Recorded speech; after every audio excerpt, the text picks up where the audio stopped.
আজ আমার রাফসানের জন্য খিচুড়ি রান্না করেছি। এখন সে খিচুড়ি খাবে, তার খাবারগুলো রেডি করছি।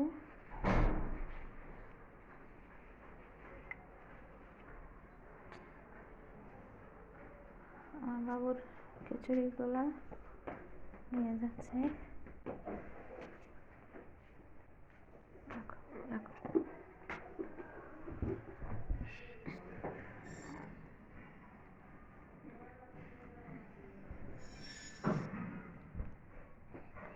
এখন সে খিচুড়ি খাবে।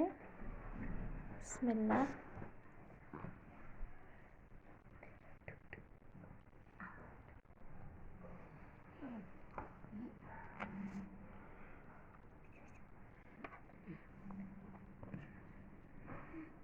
এই খিচুড়িটা সে অনেক মজা করে খায়।